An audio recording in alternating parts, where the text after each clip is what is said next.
Well, my career started in 1969 in very inauspicious ways. I started a folk club one night a week in a place called Solihull. It was in a rugby club, and I used to do the comparing and sing a few silly songs. And of course, when you're comparing, you have to be fairly light-hearted. You can't talk about, disease and world pestilence. I started to develop my own style of humour. I was a big fan of a guy called Tom Lehrer, who is not really well known, but he was very much ahead of his time. He played the piano, sang funny songs, and did great chatting between them. And I copied that, except with the guitar. It was reasonably successful, and from there people started to ask me to do their folk clubs, and then it just sort of grew and grew. I started a folk agency which for 3 years was very successful in losing money, then I decided to hook that out the way and go my own way, which I did. In 1975, I signed a record contract for a comedy album, and the record company said, would I release a single just to sort of get the name known, which I did. They gave me £1,000, and I made a song called Funky Moped, and which sold 30,000 copies. However, on the B-side was a thing called Magic Roundabout, which is a Mickey take of the children's programme on BBC, and that sold 840,000 copies and was in the charts for about 15 weeks. And it is still the only ever hit single with no musical content. I'm quite proud of that. I suppose after I left the agency, I was quite successful being a very big fish in a very tiny pond. And really and truthfully, I thought, well, if it doesn't work, then I'll go and do something else. But then that hit single came along, and that really changed everything. Then I became not a national figure, far from it, but I became quite well known in the Midlands, and I could do concerts in the Midlands. And then in 1976, I was at the Royal Shakespeare Theatre in Stratford doing, well, sort of a one-man show. I had this support act called, oh, blimey, Victoria Wood. And she was 22, 23 at the time. And Michael Grade came down from London to see me work and liked what he saw and offered me a pilot for London Weekend Television, totally ignoring Victoria Wood. He was saying when she passed away, sadly, earlier in the year, that he went to see her, he went to see me, and Victoria was on and never registered for a moment, which I think he's always regretted. Then the pilot became 6 half hours, which went out nationally. The rest really was I did a couple of shows, 1-hour shows. The first one was live from the Drury Lane Theatre in London. It's still the only live, 1-hour live comedy to air on major television, certainly in this country. I did a couple of those, and then I had a sort of a period of not too sure what to do. Then the BBC came along and offered me a programme late on a Saturday night. They wanted it to be a news programme and with satire. Dave Allen, they'd approached Dave Allen, but he turned it down. So I had this opportunity, which I took with both hands, and it was called Carrott's Lib, and I did 2 series, the second series winning a BAFTA. And then I did, oh crikey, then I did another series for the BBC called Carrott Confidential. And then in the late 80s, a guy called Paul Smith, who was one of my very close friends and ran a company called Selador, which I was a shareholder of. And he offered me a program called Commercial Breakdown, which was showing funny commercials from all over the world. Paul had a track record because he was the guy that introduced It'll Be All Right on the Night. And he asked me to front it, and I got all you know, sort of snotty and arrogant and going, I'm not an entertaining, you know, presenter. I'm a raconteur, all that crap. And anyway, he persuaded me, and I did it. And it was very beneficial because it won something at Montreux, the silver something at Montreux, and it won a gold medal at the New York Television and Film Awards. It was probably one of the most successful things I did. So what do I know about the business? But it also then, I was introduced to two writers called Steve Knight and Mike Whitehill. They wrote the stuff for Commercial Breakdown, and I was very impressed with the writing. And as soon as I realised what I'd got in front of me, literally that afternoon, I asked them to write a series for me. And Paul Smith said, yes, as long as you do it for Celador, because I was still with the BBC. So I said yes, and we did a thing called Carrott, which was, we did 12 episodes of those, which was very successful. And part of Carrott was the detectives.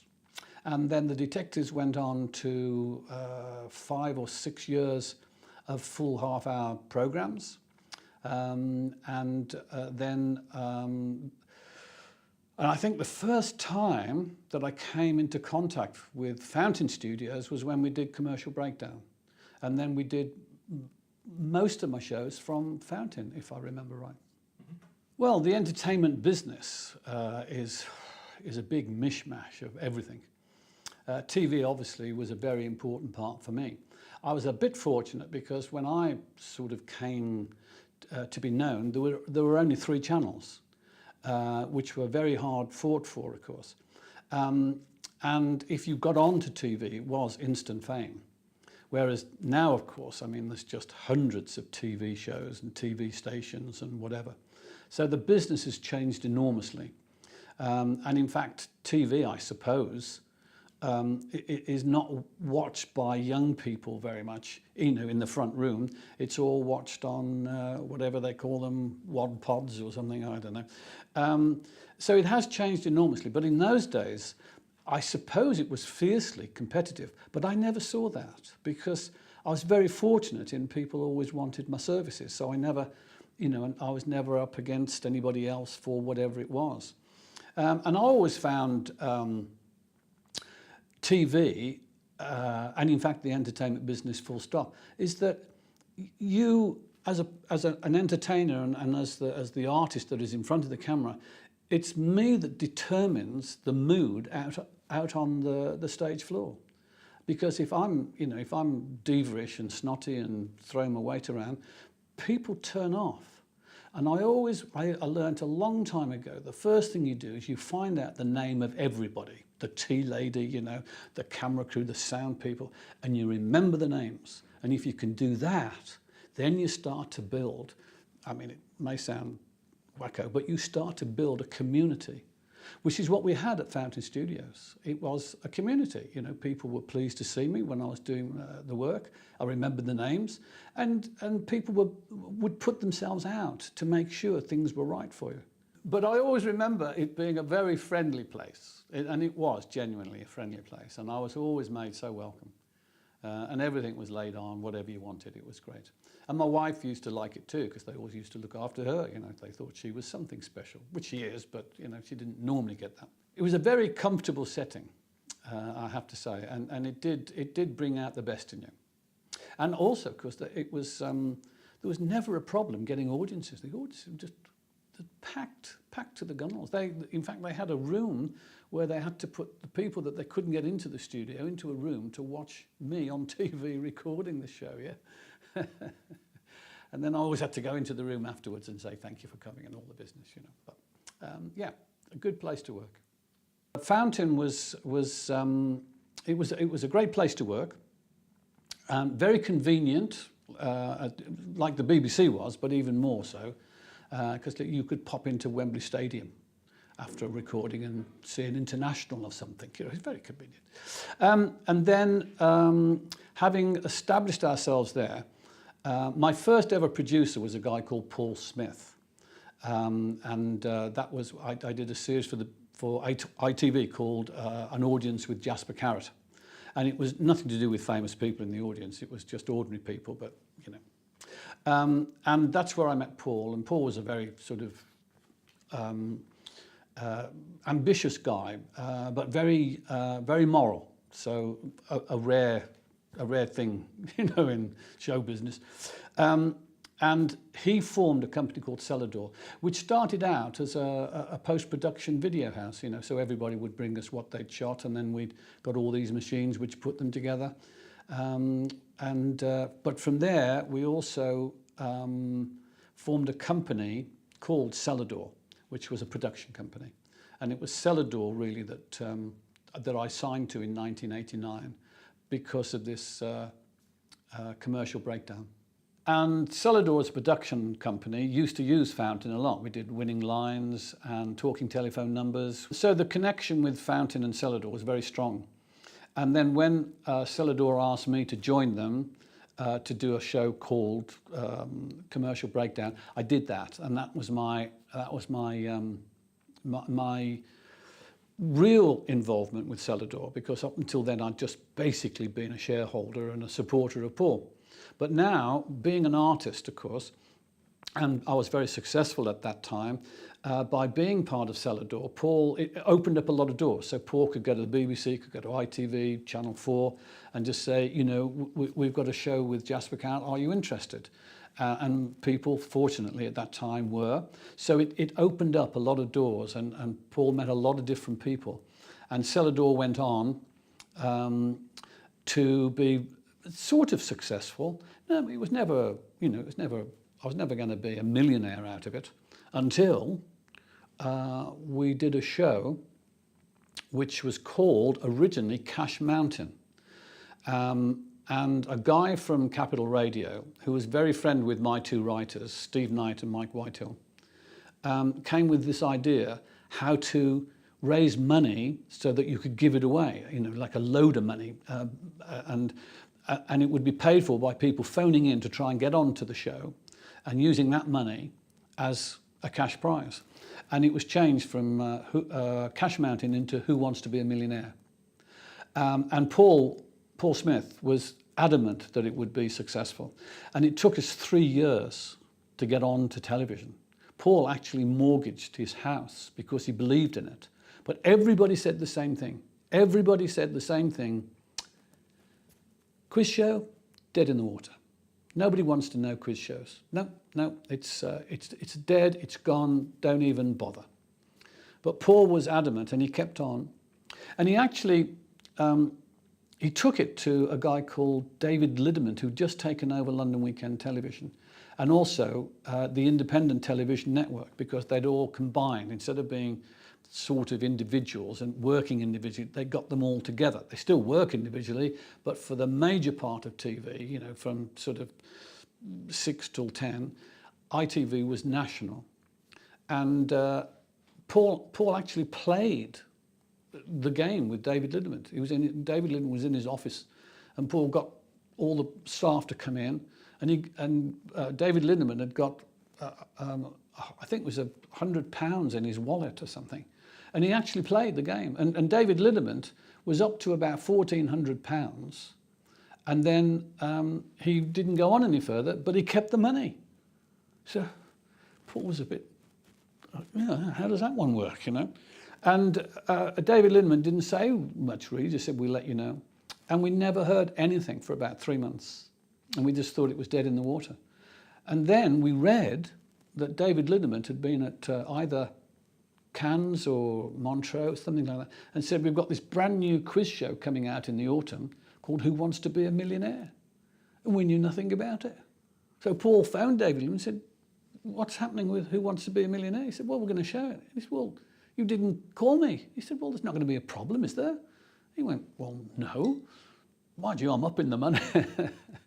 And that's how it came about. But David Lidderman, to his credit, really rated the show, and he was the guy that said, let's put it out on 10 consecutive nights.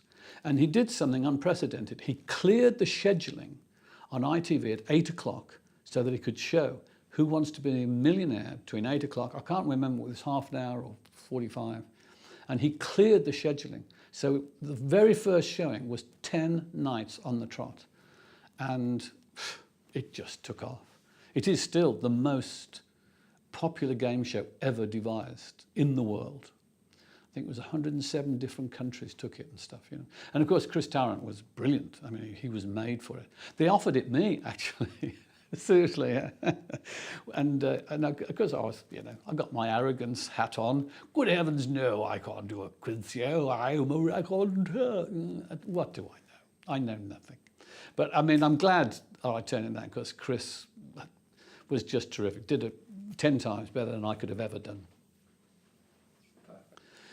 And of course, when we started to make Who Wants to Be a Millionaire, really, Fountain was the obvious choice, you know, because Paul was very well ensconced there, all the writers knew it, everybody felt very comfortable. And the first series, or possibly the first 2 series, I think, were recorded at Fountain. And of course it had to be recorded on the Thursday to show on the Friday, eventually when it was on a weekly format. But in those early days, those first 10 nights were live from Fountain. And so you had to be pretty confident that, you know, where you were filming it and showing it had to be really on the ball. And Fountain was the obvious choice. I was a shareholder, obviously, of Celador and a backer, and obviously one of their main artists.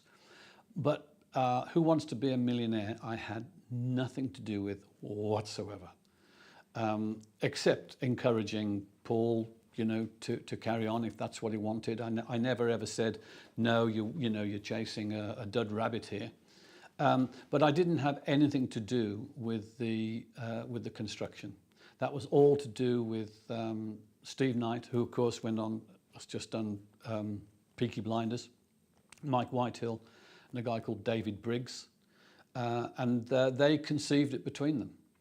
Essentially, it was, I suppose, the $64,000 question, but with whistles and bells. But what whistles and what bells? I mean, it was phenomenal. I mean, just groundbreaking. And of course, the big thing about Who Wants to Be a Millionaire was that it broke the mold of quiz shows, because suddenly you had a quiz show that was drama. I mean, this was serious money, still serious money today, but in 1999, £1 million was an enormous amount of money, and it changed people's lives. And with all that dramatic effect of the lighting and the sound, you know, and that heartbeat that's in the background. You know, I mean, it was very, very cleverly conceived, but it made quiz shows drama, and it was drama. I mean, there were people making these life-changing decisions in front of your eyes. And, I mean, obviously, all the cliches were there. You know, if you're watching at home, it's very easy. And I've been on it myself, so I know that it's pretty nerve-wracking, but it was drama, and it changed the whole face of quiz shows all over the world. And that's when suddenly there was this, from being quiz shows are dead in the water, suddenly everybody wanted a quiz show. And it was copied so many times, you know, the drama aspect, the music, the lighting. It was a real groundbreaker. It was a brilliant show, and I'm very grateful that it was successful. A company called Endemol, very successful in game shows, asked me to do a pilot for a show called Golden Balls. And I did it because I didn't have any intention of doing the series, because I wanted to get some experience of hosting a show, because I had another private thing going, which didn't turn out to be anything. But anyway, I did the program, and they came to me and said, would I like to do the series? And of course, I got on my arrogance horse. I am a raconteur, I don't do game shows. And anyway, the agent said, well, that's how much they're paying you. And I said, good God, is this in lira? And it was an enormous amount of money. And I do have an Achilles heel where that's concerned. And so I did 300 shows, which was very, very enjoyable. I did enjoy it. My word, I learned a lot. And that really was the last television that I did. Canned Carrot, which was obviously shot at Fountain, featured a 5-minute slot each week called The Detectives.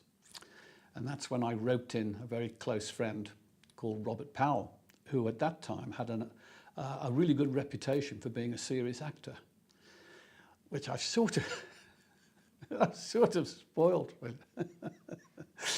And when we did The Detectives, the writers I said, who would be the other detective? And they said, well, we don't want anybody funny. We want a straight man. And they said, you know, someone like Robert Powell. And they said it as if you were trying to get Jesus Christ, which of course they were. And I had this very supercilious moment where I went, do you want Robert Powell? And they were going, well, why do you know him? And I just picked up the phone. Robert, it's Jasper. Oh, sorry. And we'd always talked about doing something. And he just said, oh, send me the scripts, you know. So we did. And the first thing he did, he rang me about 2 days later and he said, this is fantastic. This could be a series. And of course, it was a series. And although it was mainly on location, we did do studio shots at Fountain. So I think in Fountain's records will be The Detectives, somewhere, probably hidden. But it was very successful. We did 5-6 years of it and something like that. And then after The Detectives, then I went back to stand-up. That was in 1998. And I'd got my writers and we worked very hard. And I did about 150 concerts to get 3 hours of material. And it was a hell of a year. And I would do a concert the next day. I'd be with the writers, we'd listen and we'd rewrite and put it out. But we filmed them at Fountain. And in fact, we filmed the six episodes were filmed in 2 nights. And, you know, believe it or not, because each night I did like a 2-hour, 3-hour show, something like that, 2.5 hours, something like that. And then we edited it down to 6 half hours. And I always remember thinking that was probably, I was as good as I was ever going to get. It was a great series, although I say it myself. Bob Monkhouse called it the best ever stand-up on TV he'd ever seen. And I suppose at the end of that, I thought, well, maybe that's the swan song. I don't know. But I'm having the time of my life entertaining my audience, which still wants, they still want comedy without, you know, the expletives, and they want something responsible. And there is a big market out there, and I've discovered it again. But I'm only doing the smaller venues because I'm going right back to sort of square one in the days when it was eyeball to eyeball with your audience, you know. And I mean, if you do a 5,000-seater, I don't know whether I could do that now, whether I could get 5,000 people, but I don't want 5,000 people to come and pay £25 to watch me on television, because that's what they do. They're just looking at the screens. And you miss something with comedy. There's something missing when they're not looking at you directly. But you do a 1,000-seater, say 1,500, it's back to getting that reaction and that fear, you know, like to misquote Bill Shankly, you know, when you're on stage you can run anywhere you like, but you can't hide.